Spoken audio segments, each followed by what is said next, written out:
शांति 12/9/21 की अव्यक्त मुरली रिवाइज है 19/3/88 मधुर। बाबा ने कहा हेडिंग में याद में रमणीकता लाने की युक्तियाँ। आज विधाता वरदाता बाप दादा अपने मास्टर विधाता वरदाता बच्चों को देख रहे हैं। हर एक बच्चा विधाता भी बनी हो तो वरदाता भी बनी हो। साथ साथ बाप दादा देख रहे थे कि बच्चों का मर्तबा कितना महान है। बाप कहते इस संगम युग के ब्राह्मण जीवन का कितना महत्व है। विधाता वरदाता के साथ विधि विधाता भी आप ब्राह्मण हो। आपकी हर विधि सतयुग में कैसे परिवर्तित होती है वह पहले सुनाया है। इस समय के हर कर्म की विधि भविष्य में चलती ही है, लेकिन द्वापर के बाद भी भक्ति मार्ग में इस समय के श्रेष्ठ कर्मों की विधि भक्ति मार्ग की विधि बन जाती है। तो पूज्य रूप में भी इस समय की विधि जीवन के श्रेष्ठ विधान के रूप में चलती है और पुजारी मार्ग अर्थात भक्ति मार्ग में भी आपकी हर विधि नीति व रीति से चलती आती है। तो विधाता वरदाता और विधि विधाता भी हो आपके मूल्य सिद्धांत सिद्धि प्राप्त होने के साधन बन जाते हैं। जैसे मूल्य सिद्धांत बाप एक है, धर्म आत्माएं महान आत्माएं अनेक हैं, लेकिन परम आत्मा एक है। इसी मूल सिद्धांत द्वारा आधा कल्प आप श्रेष्ठ आत्माओं को एक बाप के द्वारा प्राप्त हुआ वर्षा सिद्धि के रूप में प्राप्त होता है। प्रारब्ध मिलना अर्थात सिद्धि स्वरूप बनना, क्योंकि एक बाप है, बाकी महान आत्माएं व धर्म आत्माएं हैं, बाप नहीं है। भाई भाई है, वर्षा बाप से मिलता है, भाई से नहीं मिलता। तो इस मूल सिद्धांत द्वारा आधा कल्प आपको सिद्धि प्राप्त होती है और भक्ति में भी गॉड इज वन यही सिद्धांत सिद्धि प्राप्त करने का आधार बनता है।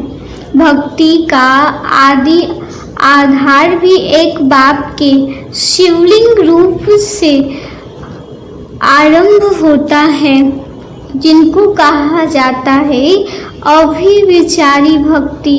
तो भक्ति मार्ग में भी इस एक सिद्धांत द्वारा ही सिद्धि प्राप्त होता है कि बाप एक है। ऐसे जो भी आपके मूल सिद्धांत है उस एक सिद्धांत द्वारा सिद्धि प्राप्त होती रहती है। जैसे इस जीवन का मूल सिद्धांत पवित्रता है, इस पवित्रता के सिद्धांत द्वारा आप आत्माओं को भविष्य में सिद्धि स्वरूप के रूप में लाइट का ताज सदा ही प्राप्त है, जिसका यादगार स्वरूप डबल ताज दिखाते हैं। और भक्ति में भी जब भी अर्थात और दिल से भक्ति करेंगे तो पवित्रता के सिद्धांत को भूल आधार समझेंगे और समझते हैं कि सिवाय पवित्रता के भक्ति की सिद्धि प्राप्त नहीं हो सकती है, चाहे अल्पकाल के लिए। बाप कहते जितना समय भक्ति करते हैं उतना समय ही पवित्रता को अपनाएं, लेकिन पवित्रता ही सिद्धि का साधन है। इस सिद्धांत को अपनाते अवश्य हैं। इसी प्रकार हर एक ज्ञान का सिद्धांत व धारणा का मूल्य सिद्धांत बुद्धि से सोचो कि हर एक सिद्धांत सिद्धि का साधन कैसे बनता है। यह मनन करने का काम दे रही है।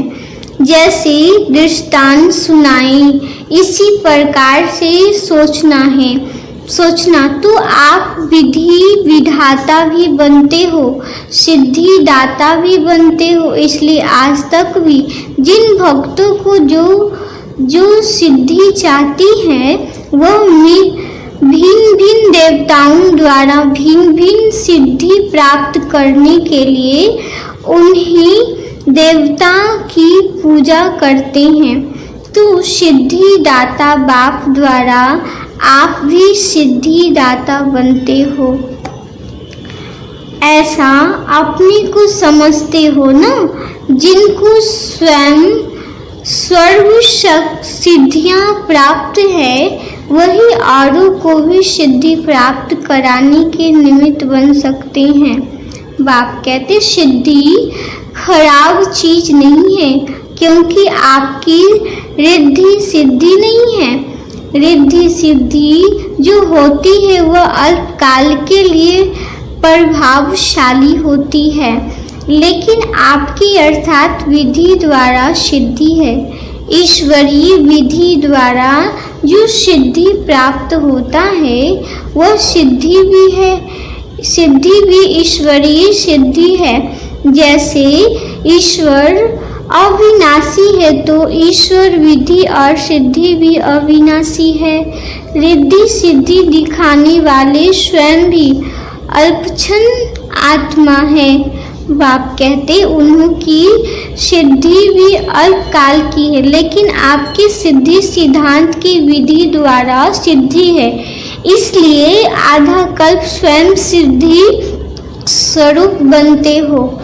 बाप कहते और आधा कल्प आपके सिद्धांत द्वारा भक्त आत्माएं अर्थात शक्ति यथाशक्ति तथा फल की प्राप्ति व सिद्धि की प्राप्ति करते आते हैं, क्योंकि भक्ति की शक्ति भी समय प्रमाण कर्म कम होती आती है। सतो प्रधान भक्ति की शक्ति भक्त आत्माओं को सिद्धि की अनुभूति आजकल के भक्तों से ज़्यादा कराती है। इस समय की भक्ति तमो प्रधान भक्ति होने के कारण न यथार्थ सिद्धांत रहा है न सिद्धि रही है। तो इतना नशा रहता है कि हम कौन हैं। सदा इस श्रेष्ठ सम्मान के स्थिति की सीट पर सेट रहते हो। कितनी ऊंची सीट है। जब इस स्थिति की सीट पर सेट स्थिर रहते हो तो बार बार अपसेंट स्थिति नहीं होगी। बाप कहते यह पोजीशन है ना, कितना बड़ा पोजीशन है। विधि विधान सिद्धि दाता। तो जब इस पोजीशन में स्थिर होंगे तो माया ऑपोजिशन नहीं करेगी, सदा ही सेफ रहेंगे। अपसेंट का कारण ही यह है कि अपनी श्रेष्ठ स्थिति की सीट से साधारण स्थिति में आ जाते हो। याद में रहना व सेवा करना एक साधारण दिनचर्या बन जाती है, लेकिन याद में भी बैठते हो तो अपने कोई न कोई श्रेष्ठ सम्मान की सीट पर बैठो। सिर्फ ऐसे नहीं कि याद के स्थान पर, चाहे योग के कमरे में, चाहे बाबा के कमरे में, बेड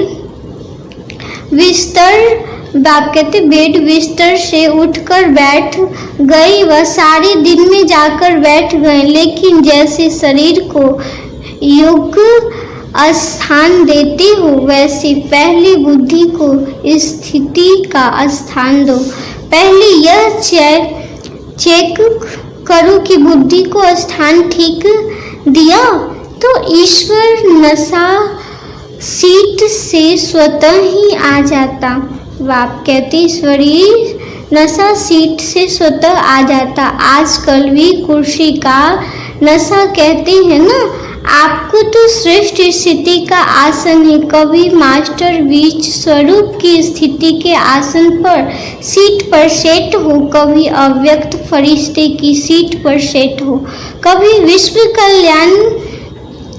विश्व कल्याणकारी स्थिति की सीट पर सेट हो। ऐसे हर रोज भिन्न भिन्न स्थिति के आसन पर व सीट पर सेट होकर बैठो। अगर किसी को भी सीट सेट नहीं होता तो हलचल करते हैं ना, कभी ऐसा करेंगे कभी वैसा करेंगे। बाप कहते यह बुद्धि भी हलचल में तब आती है जब सीट पर सेट नहीं होते। जानते तो सब है कि हम यह हैं। अगर अभी यह पूछे कि आप कौन हैं तो लंबी लिस्ट अच्छी निकल आएगी। बाप कहते हैं लेकिन हर समय जो जानते हो वह अपने को मानो। सिर्फ जानो नहीं मानो, क्योंकि जानने से सूक्ष्म में खुशी तो रहती है। हाँ मैं यह हूँ। बाप कहते लेकिन मानने से शक्ति आती है और मानकर चलने से नशा रहता है। जैसे कोई भी पोजीशन वाले जब सीट पर सेट होते हैं तो खुशी होगी लेकिन शक्ति नहीं होगी।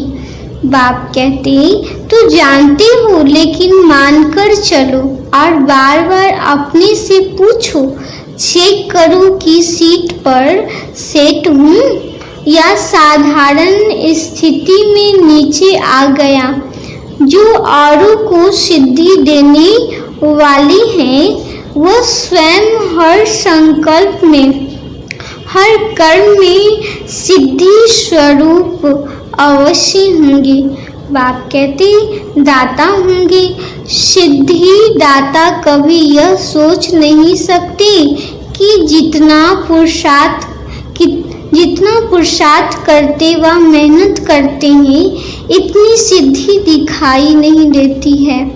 वह जितना याद में अभ्यास करते हैं उतनी सिद्धि नहीं अनुभव होती है। जिससे सिद्धि है कि सीट पर सेट होने की विधि यथार्थ नहीं है।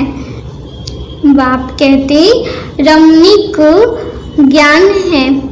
रमणीक अनुभव स्वतः ही सुस्ती को भगा देता है।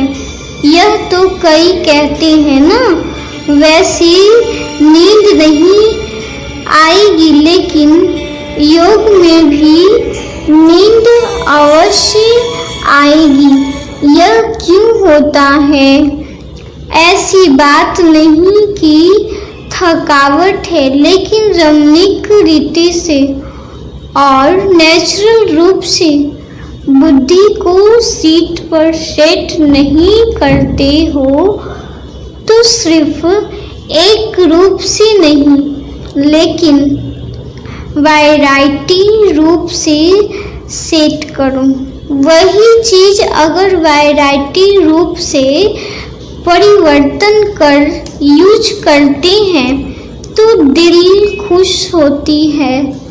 बाप कहते चाहे बढ़िया चीज हो लेकिन अगर एक ही चीज बार बार खाते रहो देखते रहो तो क्या होगा? ऐसे विच रूप बनो लेकिन कभी लाइट हाउस के रूप में कभी माइट हाउस के रूप में। बाप कहते कभी वृक्ष के वृक्ष के ऊपर बीज के रूप में, कभी सृष्टि चक्र के ऊपर टॉप पर खड़े होकर सभी को शक्ति दो। जो भिन्न भिन्न टाइटल मिलते हैं वह रोज भिन्न भिन्न टाइटल अनुभव करो। कभी नेहरू बाप कहते कभी नूरे रत्न बन बाप के नैनों में समाया हूँ, इस स्वरूप की अनुभूति करो। कभी मस्तक मणि बन, कभी तख्त नशीन बन, भिन्न भिन्न स्वरूप का अनुभव करो। वैरायटी करो तो रमणीकता आएगी। बाप दादा रोज मुरली में भिन्न भिन्न टाइटल देते हैं। क्यों देते हैं? उसी सीट पर सेट हो जाओ और सिर्फ बीच बीच में चेक करो। पहले भी सुनाया था कि यह भूल जाते हो, 6 घंटा 8 घंटे बीत जाते हैं, फिर सोचते हो, इसलिए उदास हो जाते हो। तो बाप कहते कि आधा दिन तो चला गया, नेचुरल अभ्यास हो जाए तब ही विधि विधाता व सिद्धि दाता बन विश्व की आत्माओं का कल्याण कर सकेंगे। समझा? अच्छा, आज मधुबन वाली का दिन है। डबल विदेशी अपने समय का चांस दे रहे हैं, क्योंकि मधुबन निवासियों को देखकर खुश होते हैं। बाप कहते मधुबन वाले कहते हैं महिमा नहीं करो। महिमा बहुत सुनी है, महिमा सुनते ही महान बन रहे हैं, क्योंकि यह महिमा ही डाल बन जाती है। जैसे युद्ध में सेफ्टी का साधन डाल होती है ना, तो यह महिमा भी स्मृति दिलाती है कि हम कितने महान हैं। मधुबन सिर्फ मधुबन नहीं है, लेकिन मधुबन है विश्व की स्टेज। तो बाप कहते मधुबन में रहना अर्थात विश्व की स्टेज पर रहना। तो जो स्टेज पर रहता है वह कितना अटेंशन से रहता है। साधारण रीति से कोई किसी भी स्थान पर रहता है तो इतना अटेंशन नहीं रहता है, लेकिन जब स्टेज पर आएगा तो हर समय हर कण पर इतना ही अटेंशन होगा। बाप कहते तो मधुबन विश्व की स्टेज है, चारों ओर की नज़र मधुबन के ऊपर ही है। वैसे भी सबका अटेंशन स्टेज की तरफ जाता है ना। तो मधुबन निवासी सदा विश्व की स्टेज पर स्थित है। साथ साथ मधुबन एक विचित्र गुब्ज, बाप कहते गुब्ज है, और गुब्ज जो होते हैं उसका आवाज अपने तक आता है, लेकिन मधुबन ऐसा विचित्र गुब्ज है जो मधुबन का जरा सा आवाज विश्व तक चला जाता है। जैसे आजकल के पुराने जमाने के कई ऐसे स्थान निशानी मात्र है जो एक दीवार को अगर ऐसे हाथ लगाएंगे व आवाज करेंगे तो 10 दीवारों में वह आवाज आएगा और ऐसे ही सुनाई देगा जैसे इस दीवारों को कोई हिला रहा है या आवाज कर रहा है। तो मधुबन ऐसा विचित्र गुब्ज है जो मधुबन का आवाज सिर्फ मधुबन तक नहीं रहता, लेकिन चारों ओर फैल जाता है। ऐसे फैलता जो मधुबन में रहने वाले को पता भी नहीं होगा, लेकिन विचित्रता है ना, इसलिए बाहर पहुंच जाता है।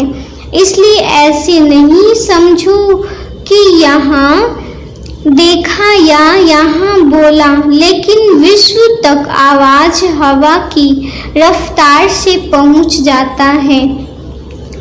तो बाप कहते क्योंकि सबकी नजरों में बुद्धि में सदा मधुबन और मधुबन का बाप दादा ही रहता है।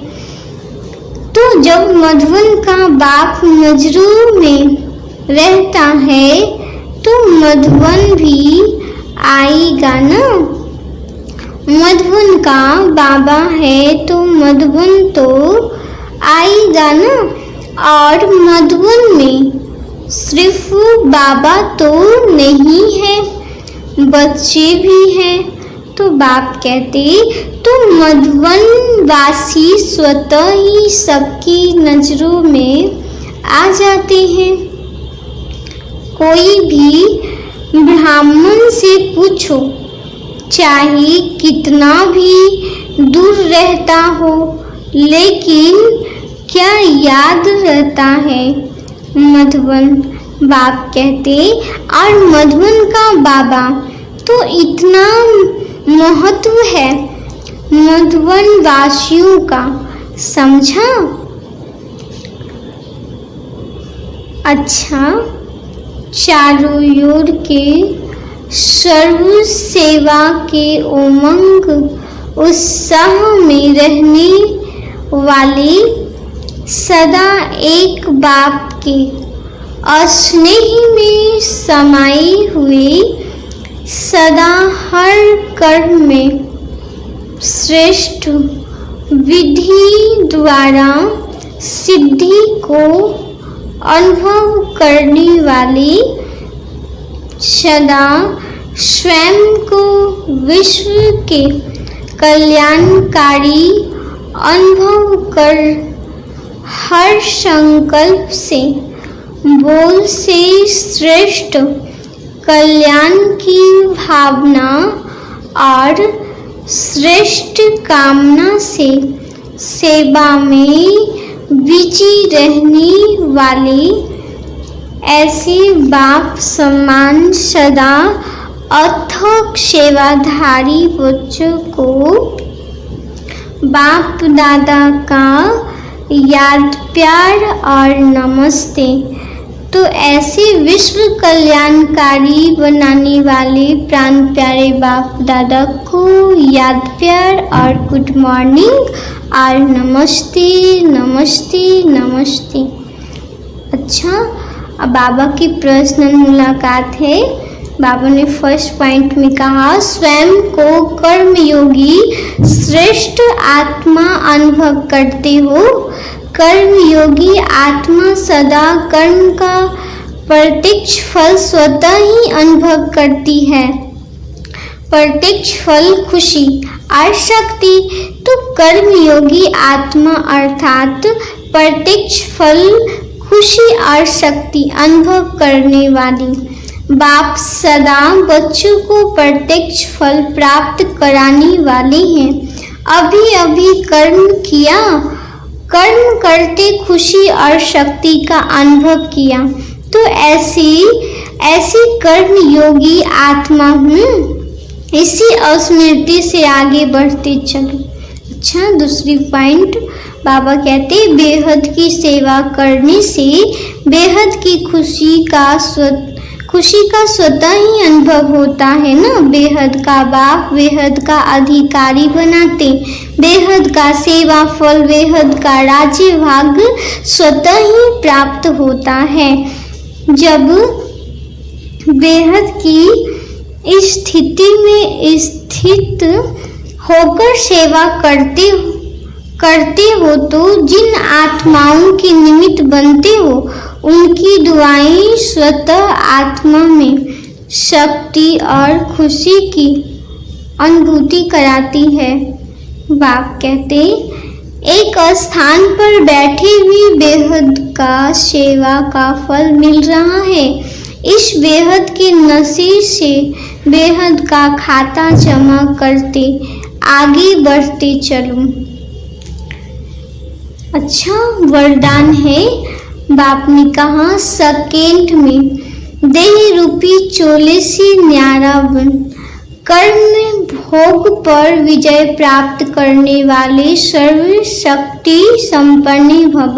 बाबा ने कहा सेकेंड में देह रूपी चोले से न्यारा बन, कर्म योग पर विजय प्राप्त करने वाले सर्वशक्ति संपन्न भव। अच्छा विस्तार, जब कर्म भोग का जोर होता है, कर्मेंद्रियां कर्म भोग के वश अपनी तरफ आकर्षित करती है, अर्थात जिस समय बहुत दर्द हो रहा हो ऐसे समय पर कर्म भोग को कर्म योग में परिवर्तन करने वाली साक्षी हो, कर्मेंद्रियों से भोग वाली ही सर्वशक्ति संपन्न अष्ट रत्न विजयी कहलाते हैं। इसके लिए बहुत समय का देह रूपी चोले से न्यारा बनने का अभ्यास हो। यह वस्त्र दुनिया की माया की आकर्षण में बाप कहते टाइटल अर्थात खींचा हुआ न हो, तब सहज स्लोगन। बाप ने कहा स्वर्ग का मान प्राप्त करने के लिए निर्वाण चित्त बनो, निर्वाणता महान की निशानी है। बाप ने कहा स्वर्ग का मान प्राप्त करने के लिए निर्माणता बनो, निर्माणता महानता की निशानी है। अच्छा, ओम शांति।